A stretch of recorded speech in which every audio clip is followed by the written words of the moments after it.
तो भारत अपने दुश्मनों को छोड़ता नहीं है। आपको याद होगा कि उरी में हमले के 10 दिनों बाद भारत ने बदला ले लिया था। उसी तरह पुलवामा हमले का बदला भारत ने 12 दिनों में लिया था एयर स्ट्राइक के जरिए, और अब ऑपरेशन सिंदूर तक पहलगाम हमले का बदला भारत ने 15 दिन में लिया है ऑपरेशन सिंदूर के जरिए। ये 3 तस्वीरें इस वक्त आपके सामने हैं। पहला बदला 10 दिन बाद, दूसरा 12 दिन बाद और तीसरा 15 दिन बाद।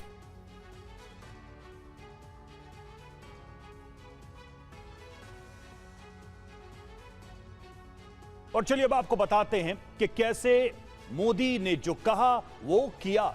एक एक पहलू पर नजर डालते हैं। देखिए तारीख 22 अप्रैल 2025, जगह बैसरन, जहां पहलगाम में ये पहली जो पीठ पर भारत के छुरा भोंकने की घटना होती है वो होती है। 26 निर्दोष लोगों को आतंकी मारते हैं, तब संकल्प। Welcome to Saptagiri NPS University. Admissions open for BE, BCA, MBA and MCA for the academic year 2025-26. Enroll now.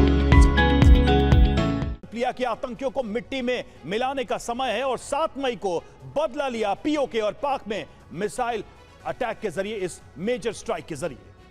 जी और पुलवामा आतंकी हमला आपको याद होगा 14 फरवरी 2019 को हुआ। लेथपोरा इलाका था पुलवामा का।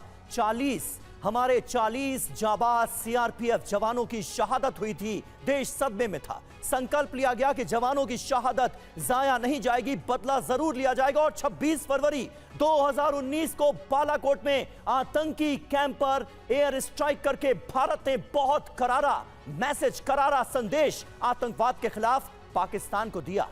और उसके पहले देखिए उरी आतंकी हमला जब हुआ तब उसकी तारीख थी 18 सितंबर 2016, जगह उरी बारामूला जम्मू कश्मीर, और 19 जवान हमारे शहीद हुए थे इस आतंकी हमले में। तब संकल्प लिया था प्रधानमंत्री नरेंद्र मोदी ने और पूरे भारत ने कि सैनिकों के बलिदान का बदला लिया जाएगा। तो 28 सितंबर 2016 को पीओके में आतंकी कैंप पर सर्जिकल स्ट्राइक की थी, करारा प्रहार किया गया था।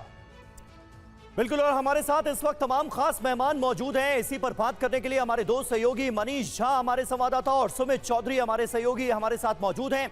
मेजर जनरल एसवीपी सिंह साहब हमारे साथ स्टूडियो में मौजूद हैं। कैप्टन अखिलेश सक्सेना हमारे साथ मौजूद हैं और पूर्व राजदूत अचल मल्होत्रा जी भी हमारे साथ इस वक्त स्टूडियो में मौजूद हैं।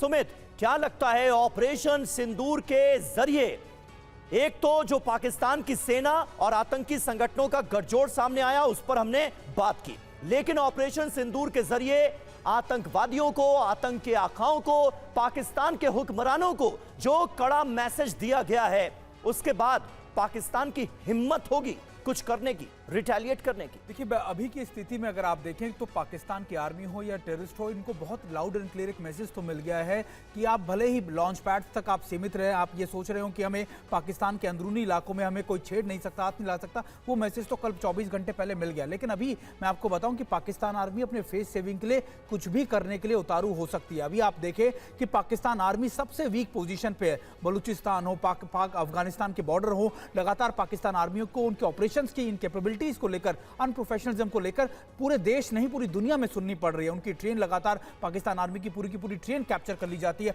हॉस्टेजेस बना। तो ऐसे में पाकिस्तान आर्मी के लिए दोबारा से भारत और पाकिस्तान के इस बॉर्डर्स पर ये इस तरीके से आप कह सकते हैं कि जो प्रॉब्लम झेलना, ये बहुत बड़ा नुकसान है। और पाकिस्तान आर्मी भी आप देखें कि अभी कुछ भी करने के लिए उतारी होगी। पुंछ में हमने देखा कि कैसे सिविलियन एरियाज को टारगेट किया जा रहा है, आर्टिलरी का इस्तेमाल किया जा रहा है। तो अब पाकिस्तान आर्मी जिस फेज में है उसके लिए फेस सेविंग करना सबसे इंपॉर्टेंट है, और इसके लिए पाकिस्तान आर्मी जब भी उसको मौका मिलता है कुछ भी करने के लिए उतारू हो जाती है। बिल्कुल, और सबसे बड़ी बात तो है कि आतंकियों की नजर में ही क्रेडिबिलिटी खत्म हो रही है पाकिस्तानी आर्मी की, जो उसको पालती पोसती है, क्योंकि आतंकियों को लग गया है कि पाकिस्तान में वो कहीं भी अब सुरक्षित नहीं है।